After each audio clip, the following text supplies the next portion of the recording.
Welcome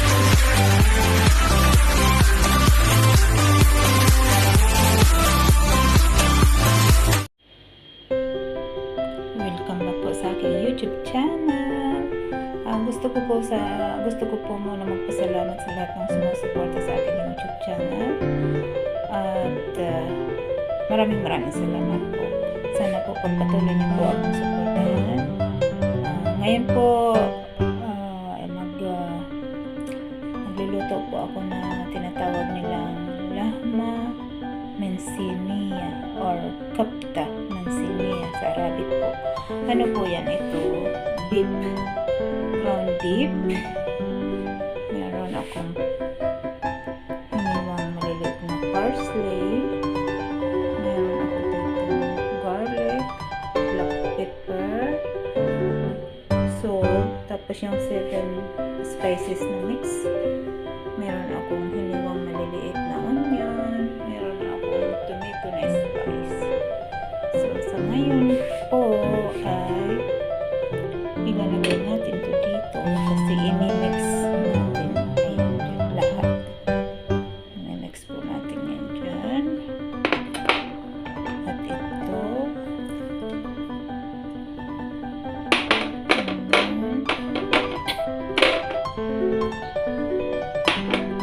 At ito, parsley.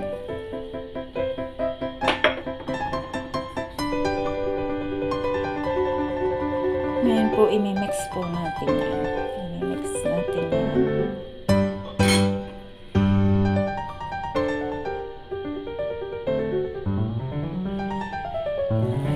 Na-mix ko na siya. Mix natin ng ayos. Kailangan po talaga kamay ang gamitin para mahalo natin na mabuti.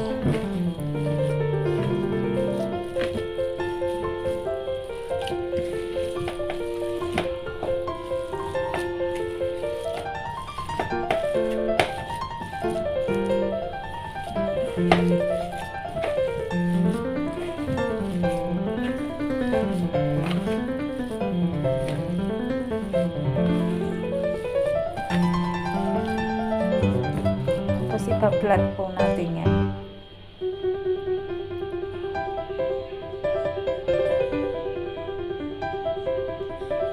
So, ito na po siya. May flat na natin siya dyan sa ating paglulutuan. Ayan.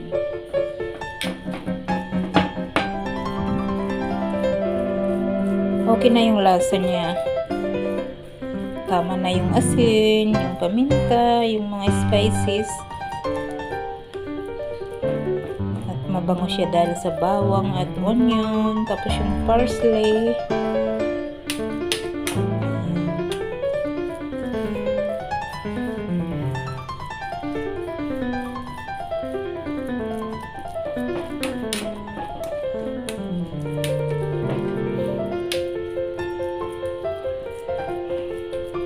Tapos, ito na yung ating kamatis. Tomatoes. Lalagay natin sa ibabaw.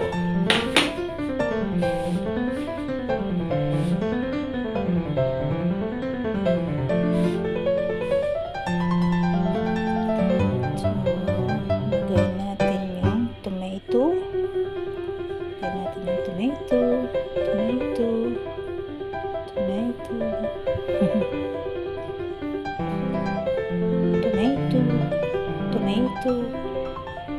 Tomato, kamatis, ayan.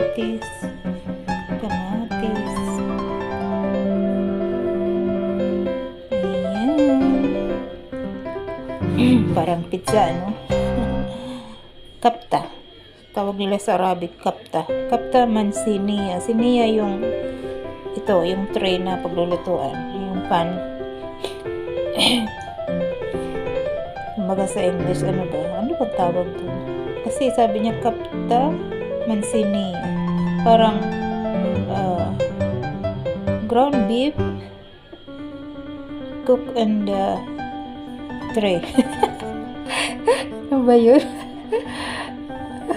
Hindi ko po alam kung ang tawag sa English, basta tawag nila sa Arabic ay laham mansinia. Ayan, laham.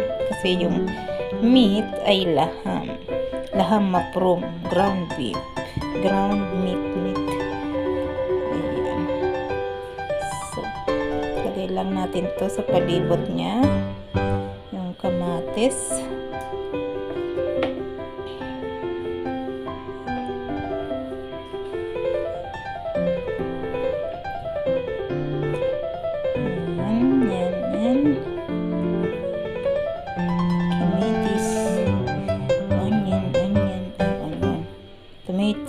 Tomatoes pala, hindi onion.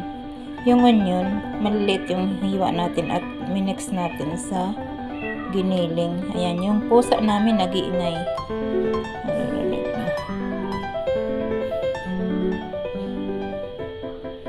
Ayan, lagyan natin lahat yan. Walang oil po yan kasi yung meat ay may kasamang taba yan ng giniling nila. So, mamaya kapag uminit yan, yung taba ng giniling na karne ay lalabas.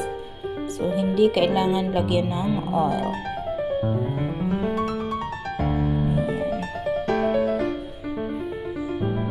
Ayan na.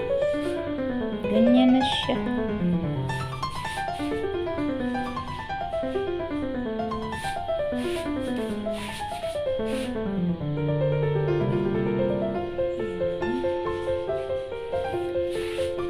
Tapos, ilalagay po natin to sa oven.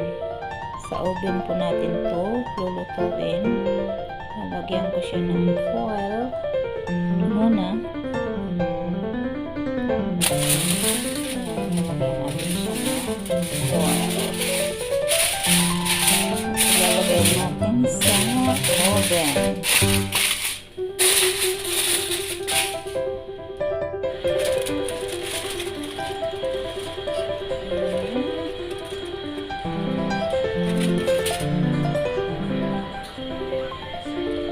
Nilagyan ko ng konting asin at paminta sa ibabaw. So, may tingnan mo yung sabaw niya. Hindi ko yan nilagyan ng tubig o oil kanina. Pero ayan, lumabas na yung tubig niya nung kumulo siya. So, ilagay ko na dito para mag-absorb yung konting asin na nilagay ko sa ibabaw. At itong paminta. Ayan, masarap na siya. Masarap.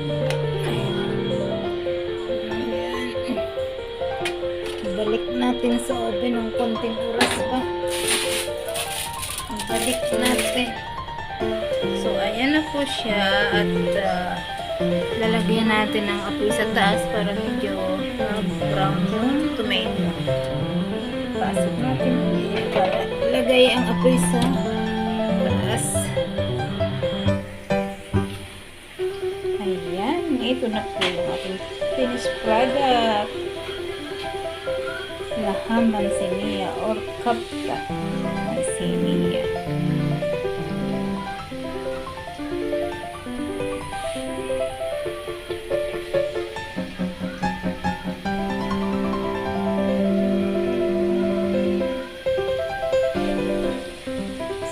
Sarap po yan. Ayan. Ready na po ang ating pagkain. Kaya, let's eat na po. Thank you for watching.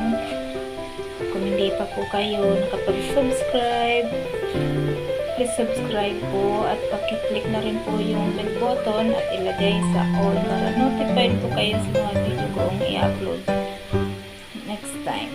Thank you. Bye-bye.